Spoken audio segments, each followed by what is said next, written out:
আসসালামু আলাইকুম রহমতুল্লাহি ওবরকাতুহু। সম্মানিত দর্শক, আমাদের মহান জাতীয় সংসদ স্বাধীনতা সার্বভৌমত্বের প্রতীক এবং আমাদের এই বাংলাদেশ রাষ্ট্রের ক্ষমতার এই মুহূর্তের কেন্দ্র বিন্দু।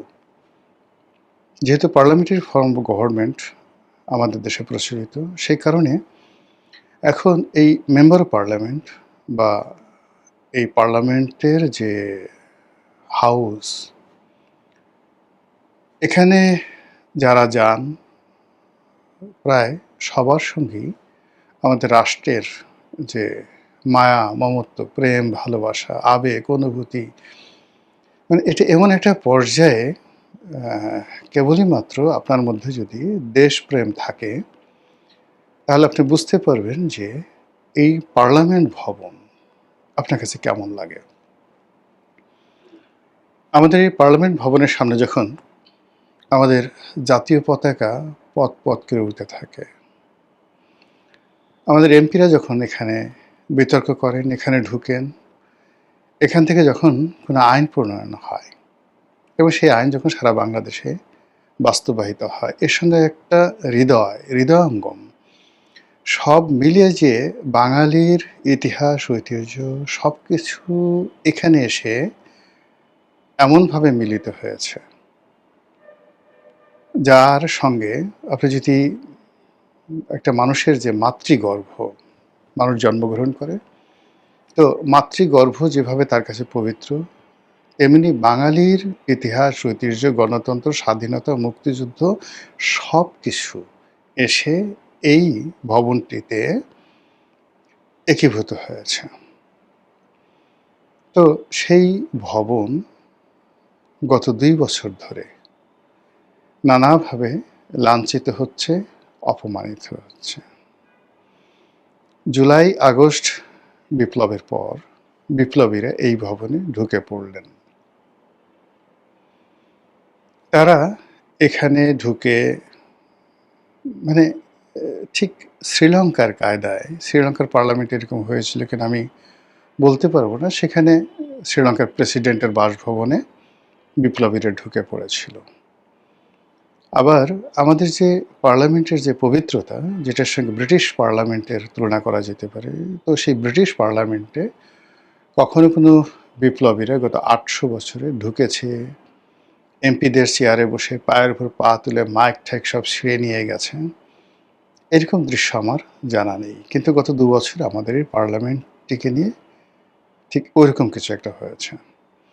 তো আমাদের পার্লামেন্ট হাউস, সেখানে আশেপাশের যে স্থাপনা, তারপরে পার্লামেন্ট হাউসের মধ্যে স্পিকারের বাসভবন এবং প্রধানমন্ত্রীর বাসভবন কাছাকাছি, ওখানে শেরেবাংলা নগরের অন্যান্য যে সকল স্থাপনা, চন্দ্রিমা উদ্যান, এই পুরো যে স্ট্রাকচারটি পাকিস্তান জমানাতে যে তৈরি করা হয়েছিল, মূলত একটা ভাব এবং গাম্ভীর্যকে ফুটিয়ে তোলার জন্য।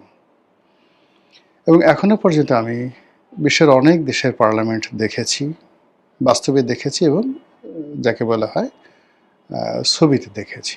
বিশ্বাস করেন, এক অনন্য স্থাপনায়, তারপরে মাধুর্যে, সৌন্দর্যে আমাদের এই পার্লামেন্টের সমকক্ষ আমি কোথাও দেখিনি, কোথাও দেখিনি। তো সেই পার্লামেন্টে এইবার একটা অদ্ভুত ঘটনা ঘটল। আমাদের পার্লামেন্টের যে দক্ষিণ প্লাজা, যেই দক্ষিণ প্লাজাকে আমরা মনে করি আমাদের সব কিছুর একটা এক্সট্রিম। যদি দক্ষিণ প্লাজায় কারো জানাজা হয়, এমপির জানাজা হয় বা অন্য কারো জানাজাতে আমরা জানাজায় যদি এখানে দেই, তাহলে ধরে নেওয়া হয় যে এটি আমাদের জাতির পক্ষ থেকে সর্বোচ্চ নিবেদন। এই দক্ষিণ প্লাজায় যখন কোনো অনুষ্ঠান হয়, সেটি জাতীয় অনুষ্ঠান, আমরা ধরে নিই এটির মান, মর্যাদা, সম্মান আমাদের সর্বোচ্চ। আমরা যাই হই না কেন সেটা সর্বোচ্চ। তো সেই জায়গাতে কখনো কোনো বিদেশি রাষ্ট্র, কোনো রাষ্ট্রদূত, কোনো রাষ্ট্রীয় অনুষ্ঠান আমি অন্তত পক্ষে দেখিনি। আবার এই ধরনের পার্লামেন্টের চত্বরে সেটা ভারতের পার্লামেন্ট হোক কিংবা ইংল্যান্ডের পার্লামেন্ট হোক, আর অথবা ক্যাপিটাল হিল, ধরুন ইংল্যান্ড মানে আমেরিকার, তো যেখানে সিনেট রয়েছে, কংগ্রেস রয়েছে, যদিও তাদের সিনেট এবং কংগ্রেস ব্রিটিশদের মতো নয় বা আমাদের মতো নয়, ওখানে প্রেসিডেন্সিয়াল ফর্ম অফ গভর্নমেন্ট, সেখানে রাষ্ট্রের প্রায় সমস্ত ক্ষমতা কেন্দ্রীভূত থাকে প্রেসিডেন্টের হাতে। আবার কত যে শহরগুলোতে পৌরসভা রয়েছে, সিটি কর্পোরেশন রয়েছে, তো সেই শহরের মেয়রদের হাতে সকল ক্ষমতা কেন্দ্রীভূত থাকে। তো সেখানে সিনেট যারা আছেন, সিনেটের যারা সদস্য সিনেটের, তাদের কিছু ক্ষমতা থাকে, কংগ্রেসম্যানদের কিছু ক্ষমতা থাকে, আবার প্রতিটা রাজ্যে যে গভর্নর থাকে সেই গভর্নরের কিছু ক্ষমতা থাকে।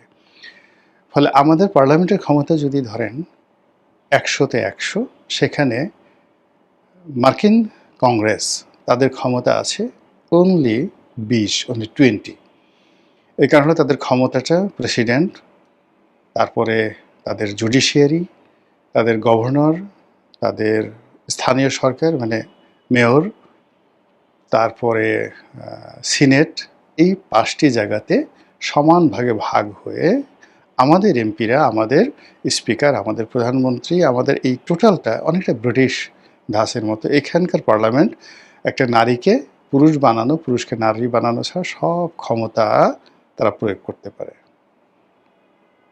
এবং এখন তার ইচ্ছে করলে জুডিশিয়ারিকে চ্যালেঞ্জ করতে পারে, আরও অনেক কিছু এই পার্লামেন্টে রয়েছে, অন্তর্নিহিত ক্ষমতা, দে ক্যান ডু এভরিথিং। সেই পার্লামেন্টে এইবার দেখলাম মার্কিন যুক্তরাষ্ট্রের যে স্বাধীনতা দিবস, সেই স্বাধীনতা দিবস উপলক্ষে তাদের অনুষ্ঠান এই পার্লামেন্টের দক্ষিণ প্লাজাতে হলো। এখানে লাল কার্পেট বেছানো হলো, এখানে মার্কিন জাতীয় সঙ্গীত পরিবেশিত হলো, এখানে রাষ্ট্রদূত, মার্কিন রাষ্ট্রদূত, তিনি সেই জাতীয় সঙ্গীত, মার্কিন জাতীয় সঙ্গীতের সঙ্গে সঙ্গে just like viceroy, just like president, just like অনেক কিছু, মানে ছোট্ট একটা জায়গাতে প প করে বাদ্য বাজাচ্ছিল, কিন্তু যেভাবে তিনি গার্ড অফ অনারের মতো করে অভিবাদন গ্রহণ করছিলেন, মনে হচ্ছিল ওই সংসদ তার, ওই চত্বরের অধিকার কেবল তার। আর ওখানে তিনি এমনভাবে দাঁড়িয়েছিলেন, ওখানে স্পিকার ছিল বিরোধী দলীয়, মানে ওখানে ডেপুটি স্পিকার ছিল বিরোধী দলীয় নেতা ডাক্তার শফিক ছিলেন, কিছু কিছু মহিলা এমপি ছিলেন, পুরুষ এমপি ছিলেন, কয়েকজন মন্ত্রী ছিলেন। আমার কাছে মনে হলো যে চিৎকার করে কান্না করি। ওই দৃশ্য দেখার পর মনে হলো যে চিৎকার করে কান্না করি। আর আমাদের মন্ত্রী এমপিরা ওখানে যে বক্তব্য দিয়েছেন, তাদের বক্তব্য শুনে মানে একজন নাগরিক হিসেবে এতটা অসহায়, এতটা দুর্বল এই স্বাধীন বাংলাদেশে আমার কখনো মনে হয়নি। আমি যখন প্রথম এই দৃশ্যটা ইন্টারনেটে দেখি, আমি ভাবতেই পারিনি যে এটি সংসদের দক্ষিণ প্লাজাতে হচ্ছে। আমি শুধুমাত্র দেখেছিলাম যে বাংলাদেশে সেই মার্কিন যুক্তরাষ্ট্রের জাতীয় দিবস পালিত হচ্ছে, রাষ্ট্রদূত ব্রেন্ট ক্রিস্টেনসেন তিনি অভিবাদন গ্রহণ করছেন এবং বাদ্য বাজছে, জাতীয় সঙ্গীত বাজছে। এটা কোন জায়গাতে এটা আমি বুঝতে পারিনি, কিন্তু এরকম দৃশ্য আমি কখনো ইতিপূর্বে দেখিনি। ওটাই আমার কাছে অদ্ভুত, ভয়ঙ্কর এবং অশনি সংকেত বলে মনে হচ্ছিল।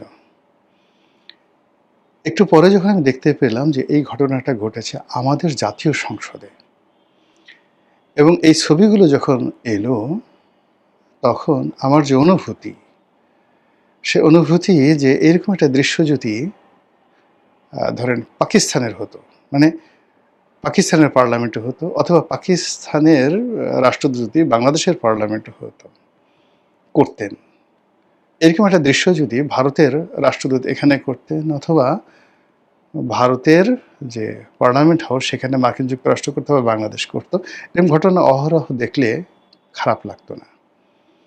কিন্তু আমি তো এরকম ঘটনা দেখিনি, কল্পনাও করতে পারি না এরকম একটা ঘটনা হবে।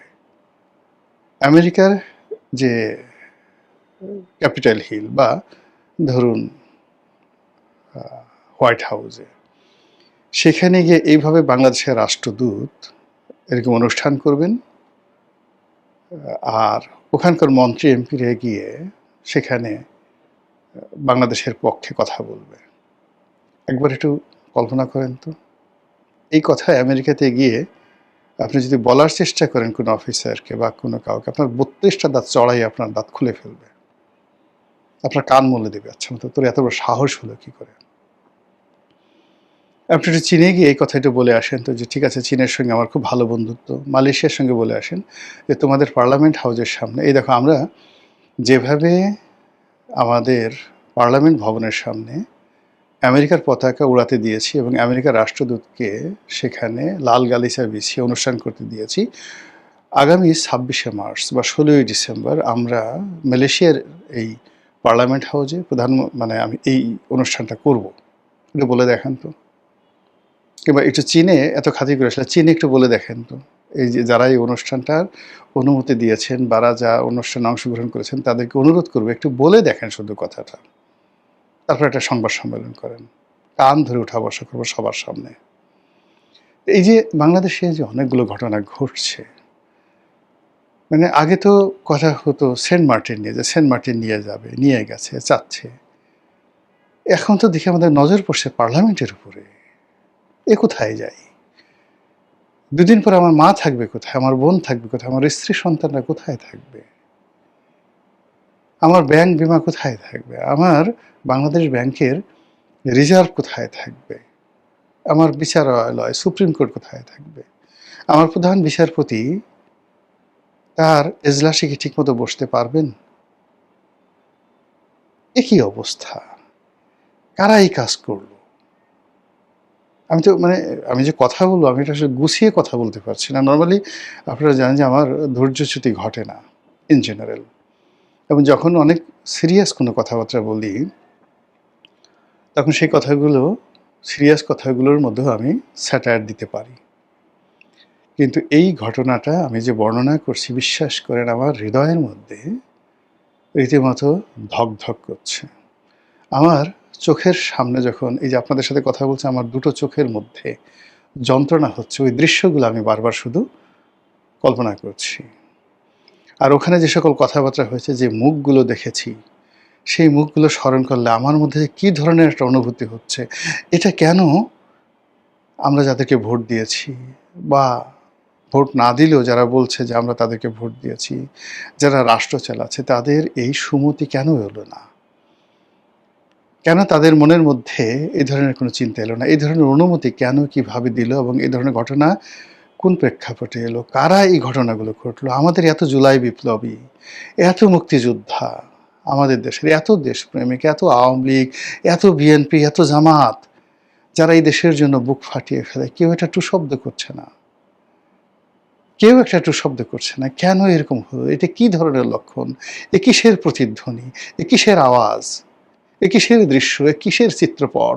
এ কিসের কবিতা? এ কিসের সাপদ সংকুল? এ কিসের আওয়াজ? এ আমরা কি দেখছি? কেন এরকম হলো? কারা আমার মাতৃভূমিকে অন্যের হাতে তুলে দিতে চায়? কারা আমাদের দেশের স্বাধীনতা এবং সার্বভৌমত্ব বিকিয়ে দিতে চায়? ৩০ লক্ষ শহীদকে যারা ৩ লাখ বানাতে চায়, ২ লক্ষ মা বোনের ইজ্জতকে যারা সেই কি বলবো, ছিন্ন পাতা বা ছেঁড়া কাগজ মনে করতে চায়। ওটা ইতিহাস, ছেঁড়া কাগজ, ওখানে কোনো ব্যাপার না। যারা বাংলাদেশে অর্জিত স্বাধীনতাকে ভারতের দয়া করুণা বা চক্রান্ত, কনস্পিরেসি মনে করতে চায়, যারা মহান মুক্তিযুদ্ধের যে বীরত্ব, সেই বীরত্ব গাথাকে বলতে চায় কতগুলো কাপুরুষের উল্লম্ফন, আমি তাদের সবার উদ্দেশ্যে আমার মুখের যে থুথু, এটা নিক্ষেপ করতে আমার লজ্জা হয়। কিছু কিছু জিনিস আছে, সেই জিনিসের উপর আপনি ইচ্ছা করলে থুথু ফেলতে পারবেন না। যদি বলা হয় এটার উপর থুথু ফেলো, একটু কল্পনা করেন, সামান্য রুচি থাকলেও আপনি এমন কিছু জিনিস আছে, বস্তু আছে, যে বস্তুর উপর আপনি থুতু ফেলতে রাজি নন। আমাদের দেশের স্বাধীনতা যারা বিকিয়ে দিয়েছে অতীতে, এখন যারা স্বাধীনতা এবং সার্বভৌমত্ব নিয়ে টানাটানি করছে, বিদেশি রাষ্ট্রের হাতে স্বাধীনতা তুলে দিতে চাচ্ছে, বিক্রি করতে চাচ্ছে, বিশ্বাস করেন তাদের মুখের উপর থুতু মারার রুচি আমার নাই, অভিরুচি নাই, ঘৃণার কোনো ভাষা নাই। আমি তাদেরকে শাস্তি দেব বা বিচার করব এইরকম স্পর্ধা আমার নেই, রুচি নেই, ক্ষমতা নেই, আমার মস্তিষ্ক কল্পনা করতে পারছে না এই সমস্ত লোকদের কি ধরনের বিচার হওয়া উচিত। আয়াতুল্লাহ আলী খামেনিকে যারা হত্যা করেছেন, সেই মোসাদ, সেই আমেরিকার এজেন্ট, তাদের এজেন্টরা ঠিক তার সামনে বসা ছিলেন, তার পাশে বসা ছিলেন। আমাদের এই দেশকে বিক্রি করার জন্য যে সমস্ত লোক ঘুরে বেড়াচ্ছে আমাদের এই সমাজের পোশাক পরে, তারাও মানুষ, তাদেরও দুটো পা আছে, দুটো হাত আছে, তারাও আমাদের মতো খাবার দাবার করে খায় এবং আমাদের মধ্যে ঘুরে বেড়ায়। সেই মানুষগুলো আমাদেরকে কোথায় নিয়ে যাচ্ছে একবারের জন্য একবার একটু চিন্তা করুন। কিছু না পারুন ঘৃণা করুন, কিছু না পারুন চিৎকার করে কাঁদুন। স্বাধীনতা কী জিনিস যদি বুঝতে চান একবার গাজা থেকে ঘুরে আসেন। স্বাধীনতা কী জিনিস একবার যদি বুঝতে চান লিবিয়াতে ঘুরে আসেন, ইরানে ঘুরে আসেন, ইরাকে ঘুরে আসেন। স্বাধীনতার মূল্য কতটা নির্মম এবং নিষ্ঠুর যদি বুঝতে চান একবার একটু ভিয়েতনামে ঘুরে আসেন, এমনকি আফগানিস্তানে ঘুরে আসেন। যে স্বাধীনতা পেয়েছি, যে স্বাধীনতা মহান আল্লাহ রাব্বুল আলামিন আমাদেরকে দিয়েছে, সেই স্বাধীনতার শ্রেষ্ঠ পাদভূমি, সেই স্বাধীনতার যে সিম্বল, সেই স্বাধীনতার যে পুণ্যভূমি, সে স্বাধীনতার কেন্দ্র, সে স্বাধীনতার পাওয়ার হাউস আমাদের সেই জাতীয় সংসদ, মহান জাতীয় সংসদ। সেই সংসদের চত্বর কি দেখলাম, কি ঘটল, কি হবে আমি জানি না। মহান আল্লাহ আমাদের সবাইকে হেদায়েত দান করুন এবং হেফাজত করুন। আসসালামু আলাইকুম ওয়া রাহমাতুল্লাহি ওয়া বারাকাতুহু।